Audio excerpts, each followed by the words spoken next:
வணக்கம். என்ன வேணும்? தமிழ்நாட்டின் வாசல் வர வந்துட்ட பேராபத்தை பற்றி சொல்லவும். பெரும் ஆபத்து வந்து கொண்டிருக்கிறது. என்ன ஆபத்து? நாளை மறுநாள் டீலிமிட்டேஷன் தொகுதி மறுவரைகிற தொடர்பாக அரசியல் சட்ட திருத்தத்தை புல்டோஸ் பண்ண போறாங்க. இதுதானா?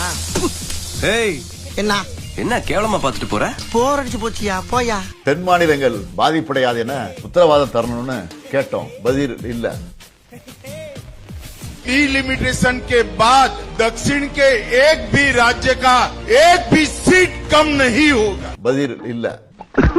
இனி உன் காதுக்குள்ள அணுகுண்டத்தான தூக்கி போடணும். இந்த டீலிமிட்டேஷனை எப்படி பண்ண போறாங்கன்னு தெரியல. அந்த சட்ட திருத்தம் என்ன என்பது பற்றி இதுவரை எந்த விளக்கத்தையும் கொடுக்காம இருக்காங்க. அதான் மத்திய அரசு இன்னும் அந்த சட்டத்தை பத்தி சொல்லலையே. அப்புறம் எப்படி சொல்றதுக்கு முன்னாடியே இப்படி கதறிட்டு இருக்கீங்க? பதில் தெரியல.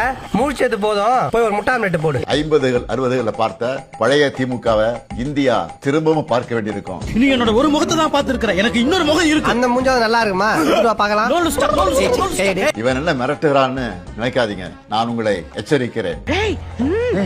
பயமா இது கடிச்சிடாத. நீங்க அதை மிரட்டல் நினைச்சாலும் எங்களுக்கு கவலை இல்ல.